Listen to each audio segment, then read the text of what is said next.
J'espère que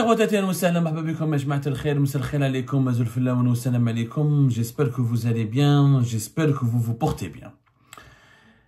Nous allons aujourd'hui vous révéler quelques détails extrêmement importants et extrêmement sensibles. Et nous n'avons pas voulu les dévoiler parce que nous avons espéré que la justice militaire au niveau du tribunal militaire de Blida allait réellement faire son travail. Mais bon, les récentes polémiques, la récente affaire du colonel Boualem Ben Nasser, qui a éclaté au grand jour avec le témoignage de son frère Toufik Ben Nasser, qui a raconté, dit que son frère fait l'objet d'un acharnement, d'une cabale judiciaire, qu'il a été kidnappé, qu'il a disparu, qu'on veut le faire taire parce que on veut l'empêcher de dire des informations concernant un complot, contre la présidence. Nous avons fait notre enquête, on a compris effectivement les taux arrêts, mais pour le moment pour des sanctions disciplinaires, et nous avons invité M. Toufik Ben Nasser à nous contacter, et là il a fait une deuxième vidéo, et M. Toufik Ben Nasser a fait une deuxième vidéo où il dit qu'il était prêt à me contacter, ou qu'il m'a invité à me contacter pour me donner des informations, et qu'il est sûr de ce qu'il est en train d'affirmer et d'accuser. Cette affaire Yajma'a, elle est liée à un personnage. Dans ce personnage, ils doivent être jugés depuis la fin février 2024. Et son procès est visiblement enterré. Parce que nous sommes à la fin du mois, le mois de mars c'est terminé, nous sommes au mois d'avril, à la fin du mois Ramadan, Ghadwa l'Eid, l'Eid arrive, ensuite il y aura les élections présidentielles qui vont arriver, la campagne électorale, et le procès de l'affaire la plus importante au sein de l'institution militaire n'a toujours pas été programmé. Il s'agit du procès du lieutenant-colonel Tariq Amirat. Il y a certains détails qui concernent M. Tariq Amirat que nous n'avons pas voulu révéler pour ne pas, troubler le déroulement de son procès, pour respecter l'instruction qui est en cours, et pour ne pas porter préjudice aux institutions de l'État, parce qu'il y a des informations très graves. Mais la goutte d'eau a fait déborder le khlas, à un moment donné, on parle plus d'Amirat, et on parle de Ben Nasser. Donc, on a l'affaire Ben Nasser. Mais on a oublié l'affaire Tariq Amirat. Parce que, bon, moi, j'ai parlé avec des sources, j'ai parlé avec des personnes qui m'ont contacté et qui m'ont donné des garanties. Non, Abdou, ne vous inquiétez pas, il n'y a aucune volonté au sein de l'armée, ou au sein de la justice militaire, ou au sein de l'institution militaire de libérer, ou de remettre en liberté Tariq Amirat ou de l'innocenter.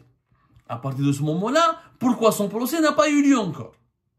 Et quand on parle de Ben Nasser, il faut toujours savoir que Ben Nasser qu'il soit bon, on ne m'arrafouche. Moi, je parle et je dénonce des faits. Moi, j'ai parlé de lui dans le cadre de l'affaire de Tariq Amirat. Maintenant, s'il a des problèmes avec sa tutelle ou son autorité hiérarchique, ça c'est une autre affaire. Mais il s'avère qu'on ne peut pas nous faire oublier monsieur Ben Nasser est parmi les témoins dans l'affaire de Tariq Amirat. Mais il n'y a pas que lui. Et on a donné des noms la dernière fois. Sauf que maintenant, Tariq Amirat, son procès devait avoir lieu vers la fin du mois de février. C'était le 27, je crois. C'était le 27 parce que ensuite il a été reporté une première fois le 3 mars. Ensuite, le 3 mars, l'audience n'avait duré que 10 minutes.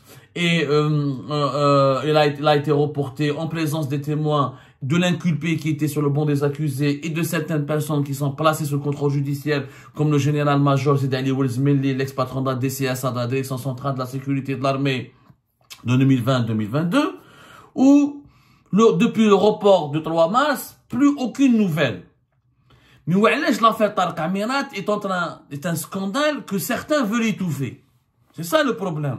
Parce que Tariq Amirat, le dossier TAO, le volet, le complot. Il a été accusé de complot, de comploter, d'avoir orchestré des manœuvres de complot contre des institutions de l'État, dans la présidence de la République, dans certains membres du gouvernement, dans certains membres du cabinet présidentiel, et dans aussi des personnalités militaires, membres de l'institution militaire. Mais, qu'il y a des choses qui, malheureusement, l'opinion publique nationale et internationale ignore. Je dis bien internationale parce que cette affaire implique aussi bien les Algériens que les étrangers. Tariq Amirat Yajma'a, il y a des personnes, visiblement, au plus haut sommet du pouvoir algérien, qui ne veulent pas le voir couler. Parce que le cas Tariq Amirat coule et son procès se déroule, Tarek Amirat risque de dire, de faire des révélations et de lancer des accusations contre certains responsables de l'armée et des services de renseignement, ce qu'il va révéler et ce qu'il va dire va tout simplement provoquer un séisme général et national. Un séisme général et national, ça pourrait coûter la tête de pas mal de très hauts responsables de l'armée, y compris Saïd Chengriha. Saïd Chengriha en personne, نقولوا رد بالك. راهم يلعبوا بيك في l'affaire Tarek Amirat, elle risque de te provoquer un énorme problème. D'abord, il faut savoir que la maman de Tarek Amirat, qui essaie de libérer son fils, elle parle toujours au nom de Saïd Chengriha. Et elle dit que Saïd Chengriha m'a promis de libérer mon fils, elle m'a promis d'intervenir pour libérer mon fils sur la Tahdar. Cette femme, parce qu'elle était la femme de Slimane Amirat, Allah yarhamou. Quoi qu'il arrive, même Slimane Amirat, un jour on va lui parler de lui. Ça, il a eu un parcours controversé au sein du mouvement de libération nationale. Il a autant de détracteurs que d'admirateurs. Ça reste une personnalité, une personnalité nationale limite, mais elle n'a jamais été rappelée à l'ordre. Elle parle au nom de Saïd Chengriha, le plus normalement du monde, et elle promet aux personnes, et elle promet à sa famille, aux personnes qui la fréquentent à Alger, que son fils va se libérer, comme si le verdict de son procès était d'ores et déjà connu. L'affaire Tarek Amirat Ajma'a fait plusieurs dossiers. Mais fait le dossier, c'est le complot.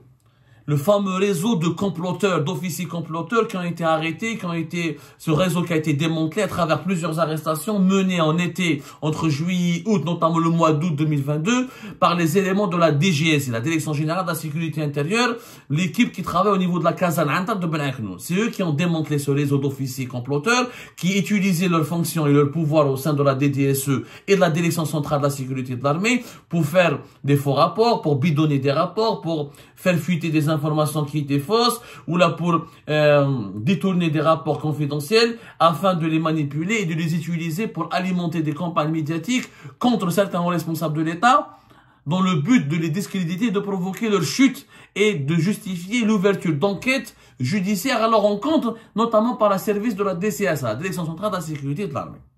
Mais l'affaire Tarek Amirat Hada, c'est une bombe au sein de l'institution militaire, et vous allez comprendre maintenant pourquoi son procès tarde à s'organiser, tarde à avoir lieu. Pourquoi les juges ont du mal à traiter son affaire. Pour une raison simple, c'est qu'il y a deux autres dossiers pour lesquels Tarek Amirat doit être jugé. Le premier dossier concerne un disque dur. Tout a commencé en 2013 par un disque dur. Un disque dur qu'un lanceur d'alerte, que je ne vais pas révéler le nom, je ne vais pas révéler les noms des témoins, parce que dans l'affaire de Tarek Amirat, effectivement, il n'y a pas que Boualem Ben Nasser comme témoin. Il y a d'autres témoins. Il y a d'autres témoins dans cette affaire. Les Houma, je ne vais pas citer leur nom, mais nous sommes des lanceurs d'alerte, nous sommes des personnes qui ont connu Tarek Amirat, qui étaient ses proches, nous sommes des personnes, des citoyens algériens résidant à l'étranger, qui ont connu les services de sécurité, les représentants des services secrets algériens ici en France à travers les consulats et l'ambassade d'Algérie en France, et qui les ont aidés, ou là qui les ont côtoyés au moment où le scandale, le première affaire dont personne n'a voulu parler, parce qu'elle était ultra sensible, c'est l'affaire du disque dur. C'est quoi cette affaire? En 2013, un lanceur d'alerte, il met de l'eau, de façon délibérée, des raisons importantes, à la veille des élections présidentielles de 2014 pour le 4e mandat, certains relais puissants au sein de l'institution militaire et au sein des services de renseignement ont voulu empêcher le 4e mandat, parce qu'Abdelaziz Bouteflika, rappelez-vous, n'a pas écouté le général Toufer qui l'avait dissuadé de faire un 4e mandat et qui lui a demandé de partir. Mais le général Toufer en 2015, septembre 2015. Il y avait un disque dur qui contenait les comptes bancaires de Saïd Bouteflika en Suisse et les opérations financières illicites et illégales de pas mal de membres du clan de Bouteflika, dont les hommes d'affaires, dont Saïd Bouteflika en personne et plusieurs de ses amis, de ses contacts en Suisse. Tout ça a été dissimulé dans un disque dur qui a été remis à un lanceur d'alerte qui était établi à Paris. Le lanceur d'alerte, il contacte un employé qui travaille au niveau du consulat d'Algérie à Pontoise. Pontoise, c'est une ville à côté de Sergi qui est située dans la région parisienne.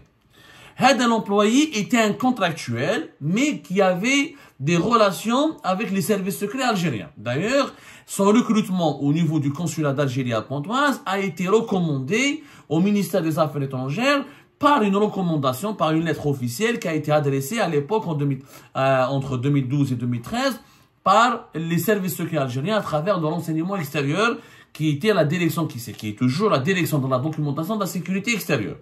La direction de la documentation de la sécurité extérieure, c'est le renseignement extérieur algérien. La direction générale de la sécurité intérieure, c'est le renseignement intérieur algérien.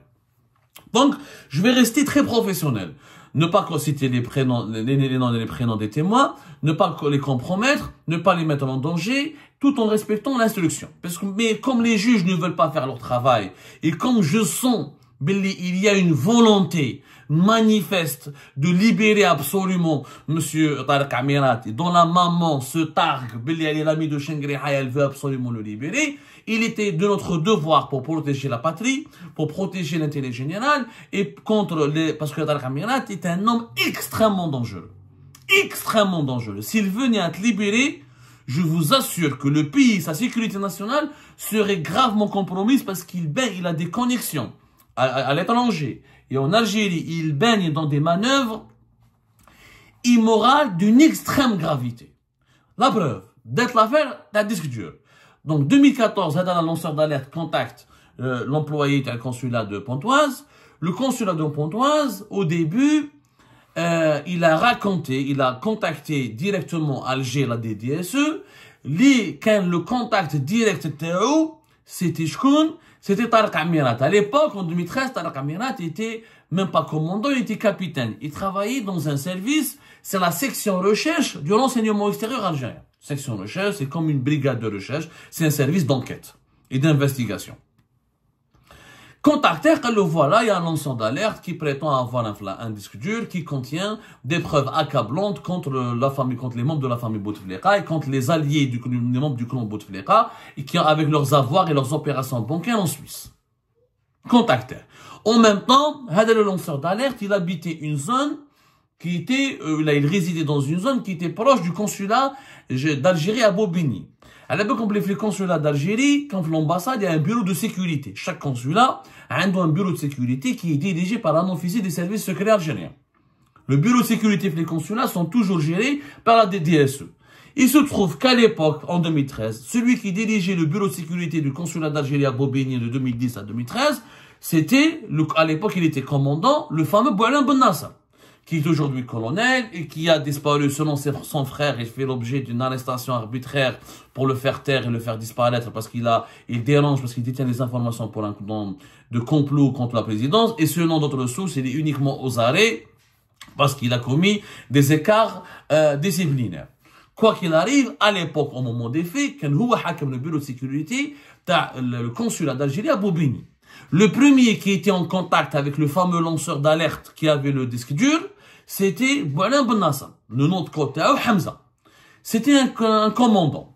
Donc, c'était lui qui était normalement chargé de récupérer la preuve accablante contre la famille Bouteflika, la conseil Bouteflika et contre les membres d'autres du clan Bouteflika, et récupérer ce disque dur, l'analyser, faire un rapport sur son contenu et le transmettre directement à la direction de la DDSE, qui est de l'enseignement extérieur algérien. Sauf que la situation a totalement changé puisque le lanceur d'alerte a été manipulé par l'employé du consulat de Pontoise.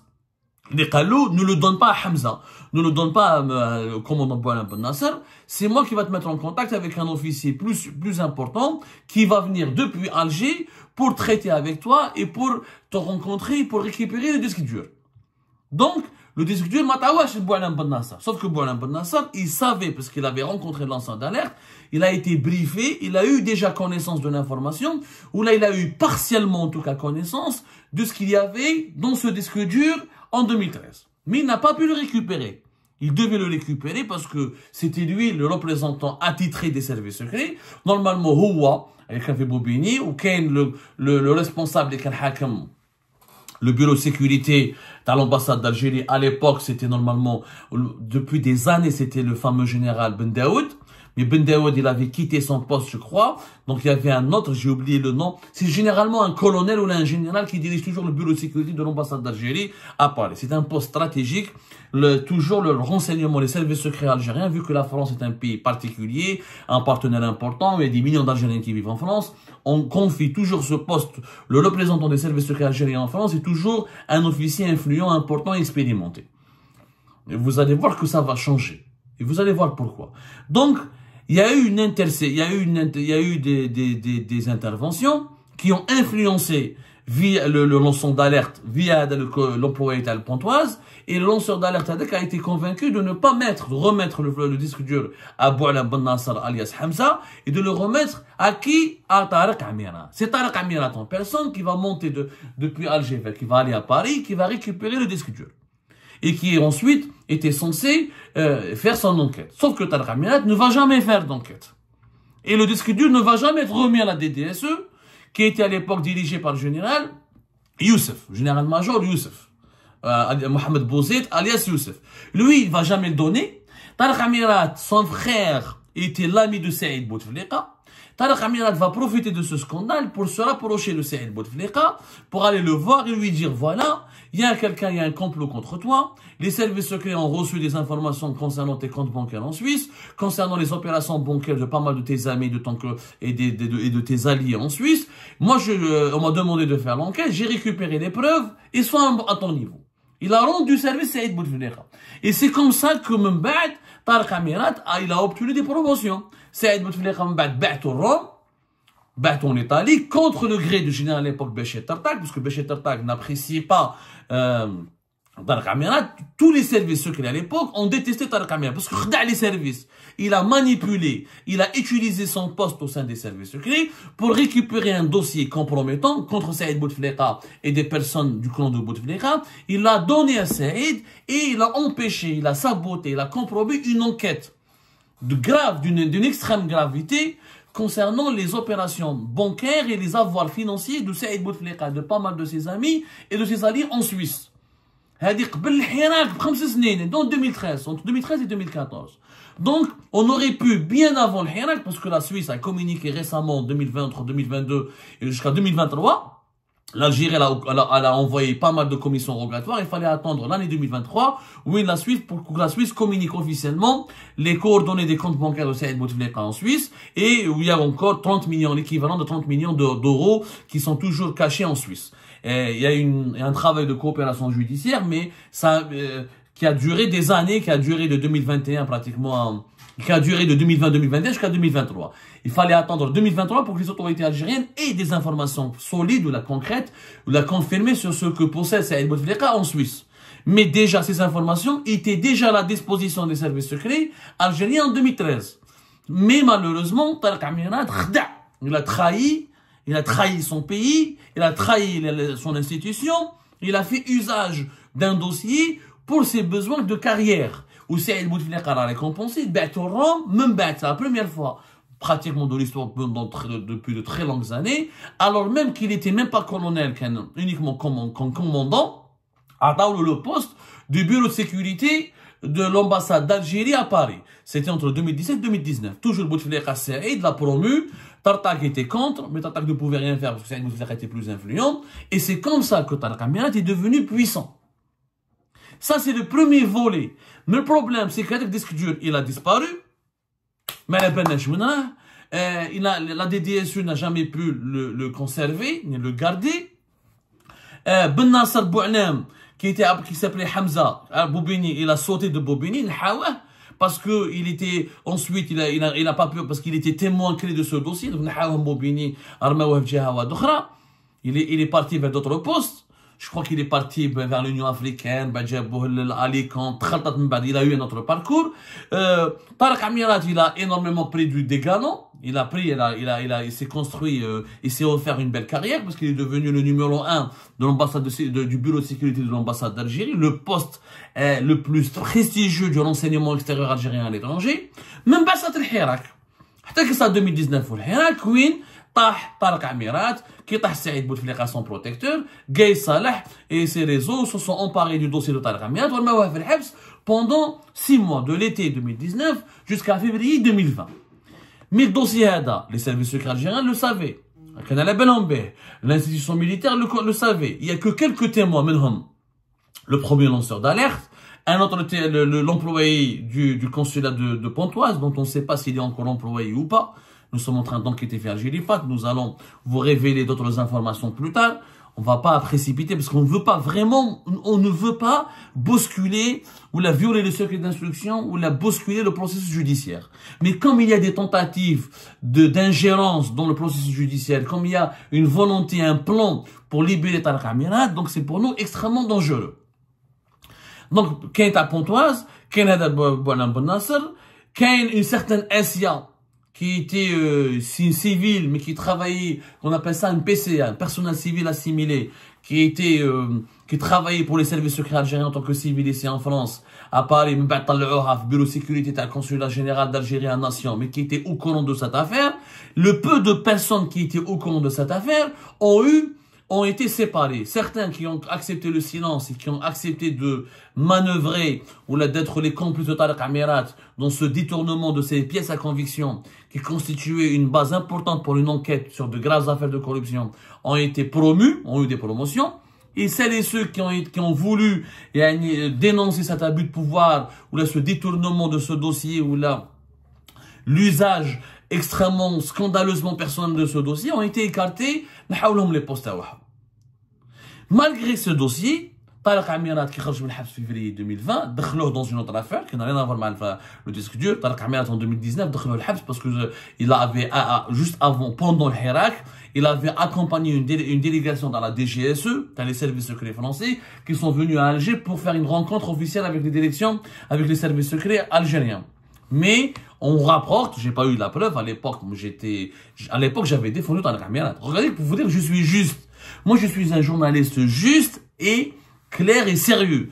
Je ne dénonce pas les personnes, je parle sur les faits. À l'époque, j'avais défendu Tarek Amirat parce que on l'avait mis en prison pour une affaire qui était débile. En tant que chef du bureau de sécurité de l'ambassade d'Algérie à Paris, il avait pour mission d'accompagner les délégations dans les services secrets français quand ils viennent en Algérie. Parce qu'il est leur interlocuteur attitré officiel en France. Sauf qu'on reproche à Tarek Amirat d'avoir permis, d'avoir organisé une rencontre entre Saïd Bouteflika et la délégation dans la DGSE lorsqu'il y avait la crise politique de 2019. Février, ça s'est passé entre février et mars 2019. Entre février et mars 2019. C'est ce qu'on lui reproche. Moi, j'ai jamais eu la preuve que la délégation de la DGSE avait rencontré Saïd Bouteflika. Jamais eu cette preuve. C'est possible que oui, c'est possible que non. Mais en tout cas, ça ne constituait pas un scandale en soi, parce que lui, c'est pas lui qui pouvait empêcher cette rencontre ou et lui, il était juste leur interlocuteur. Il était l'interlocuteur numéro 1 des services secrets français ici, en France, en qualité de représentant des services secrets algériens. Même ils l'ont libéré. Ensuite, il a été réhabilité début 2021 par le fameux général-major Mahfoud, qui avait dirigé de 2021 à 2022 l'enseignement extérieur. Ou a un poste important. Ou la numéro 2 de la cellule anti-subversion, dans la DDSE. Donc, au cours de chemin, il a été réhabilité. Normalement, pour être réhabilité, la sécurité militaire, la direction centrale de la sécurité militaire doit donner sa caution. La direction des services secrets doit donner sa caution. La présidence doit donner sa caution. Son retour a été cautionné. Sa réhabilitation a été acceptée. Alors qu'on sait très bien qu'il avait volé un disque dur contenant des informations importantes sur le détournement de l'argent public, le détournement de l'argent passé à Saïd Bouteflika, une partie de son clan, depuis 2013. Regardez la gravité de la situation. Regardez comment le système fonctionne en Algérie. Même si août 2022. علاش طاح في août 2022 Tarek Amirat? Parce qu'il y avait une affaire de corruption. Quelqu'un l'a dénoncé. Il y avait une affaire de corruption qui implique un organisme italien à Alger. Ils ont dénoncé une affaire de corruption. Ils leur ont fait du chantage, etc. Ils l'ont interrogé. D'ailleurs, les Hakmoua, c'est comme le commandant Rafiq, à la DGSI, à la Kazan Antar. Qui Hakmoua? Au départ, Hakmoua, pour une simple audition. Qui Hakmoua, il était à bord de son véhicule. Daouha Antar, fi août 2022, pour l'interroger. Au cours de l'interrogatoire, Tarek Amirat s'est comporté de façon extrêmement dangereuse, extrêmement intrigante. Voilà, extrêmement intrigante. Plus, à 3 reprises, il disait aux enquêteurs de la DGSI, il leur disait, s'il vous plaît, appelez ma femme, elle doit récupérer la voiture. Appelez ma femme, elle doit récupérer ma voiture. Appelez ma femme, elle doit récupérer la voiture. Alors, le commandant navire, il s'est posé des questions. Il a depuis là, on est en train d'interroger dans une affaire de corruption. Et on va le placer en garde à vue. Il a s'est douté. Ils sont partis fouiller la voiture. En fouillant la voiture, ils ont trouvé un laptop. C'est dans ce fameux laptop Tarek Amirat où ils ont trouvé, ils l'ont craqué, etc. Ils ont trouvé la job. Qu'est-ce qu'ils ont trouvé?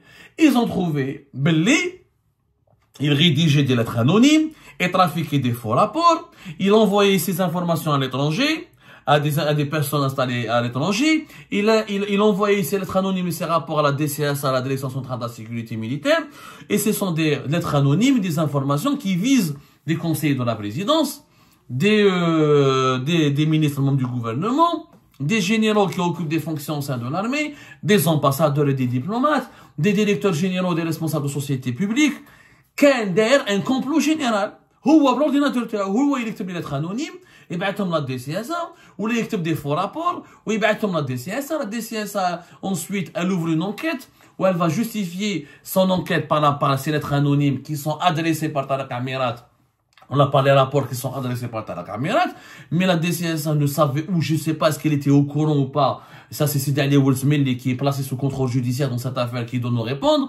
Belli, il y avait des manœuvres de complot, elle était manipulée. Ensuite, ils ouvrent des dossiers judiciaires, où ils hellent des enquêtes. Même dans les enquêtes, ils arrivent au bureau de Saïd Chengriha, ou là au bureau du tribunal militaire de Blida. Ensuite, la DCS, elle envoie aussi une copie vers la présidence. Du coup, Tarek Amirat, il a alimenté une véritable machine de complot, en essayant de faire tomber un grand nombre de fonctionnaires de l'État et de dirigeants, civils et militaires, en bidonnant des rapports, en faisant des lettres anonymes, en manipulant des informations, il les envoyait même à des relais médiatiques basés à l'étranger pour s'attaquer, pour dénigrer, pour diffamer ces personnalités politiques et militaires, afin de les exposer médiatiquement à des accusations de corruption, de détournement d'argent public, ou là des accusations de trahison, etc., pour justifier l'ouverture à la rencontre de la part de la DCSA d'enquête assez accablante. C'est à ce moment-là où il décrète l'affaire du complot. En fait, Tarek Amirat, il a trois affaires en fait. La troisième affaire, c'est le financement de la campagne électorale. Le financement de la campagne électorale, c'est Algérie Part qui l'avait révélé. Le 3 août 2021, c'est nous qui avons sorti des images. L'article d'Algérie Part exclusif, les images qui prouvent l'implication d'un haut responsable du renseignement algérien dans le financement occulte du 5e mandat. En fait, Tarek Amirat, il a été filmé dans une brasserie parisienne qui derrière le premier rassemblement pour le 5e mandat de Bouteflika fait début mars à peu près 2019 fait Paris. C'est lui qui a pris de l'argent, un député Ousmane Bourras, Jamel Bourras. C'est lui qui a donné l'argent à Jamel Bourras pour distribuer de l'argent à des associations ou à des personnes qui étaient impliquées ou à qui on leur a demandé d'organiser un rassemblement en faveur du 5e mandat de Bouteflika à la place de la République. C'était un rassemblement totalement ridicule qui n'a pas drainé beaucoup de monde, mais qui a drainé quelques personnes qui ont été payées. Et la preuve du paiement, nous l'avons détenu parce que nous avons sorti des images où Tchouf Jamel Bourras en train de payer des billets d'or. Au début de l'affaire, Tarek Amirat n'était... Donc, c'est le troisième dossier. Il y a des choses où Tarek Amirat, il a plusieurs dossiers. Et dans ces dossiers-là, il y a des témoins. Mais aujourd'hui, on ne parle plus de Tarek Amirat. On parle que de Ben Nasser. Mais on est en train d'enquêter, on verra. Les sources, d'autres sources, mais force est de constater que plus personne ne parle de Tarek Amirat. Et que depuis l'affaire du disque, rien que normalement depuis l'affaire du disque dur, ce monsieur n'aurait jamais dû être réhabilité en 2020, n'aurait jamais dû continuer à travailler pour les services secrets algériens en 2021, il n'aurait jamais dû d'ailleurs continuer à rester, à avoir des promotions, à occuper les postes qu'il avait occupés à Rome et à Paris entre 2015-2016 jusqu'à 2019. Et pour le moment, il aurait dû être jugé. Mais il n'est pas jugé. Donc, que fait la présidence de la République? Que fait l'état-major de l'armée? Pourquoi on ne veut pas juger un homme qui a clairement trahi le pays, qui a clairement trahi l'institution, qui est clairement impliqué dans des grosses affaires, je dis bien de grosses affaires, de vol, de détournement d'informations confidentielles. et qui a permis à Saïd Bouteflika d'étouffer un scandale, une enquête qui pouvait s'ouvrir sur lui depuis 2013 concernant ses biens ou ses avoirs bancaires et financiers en Suisse.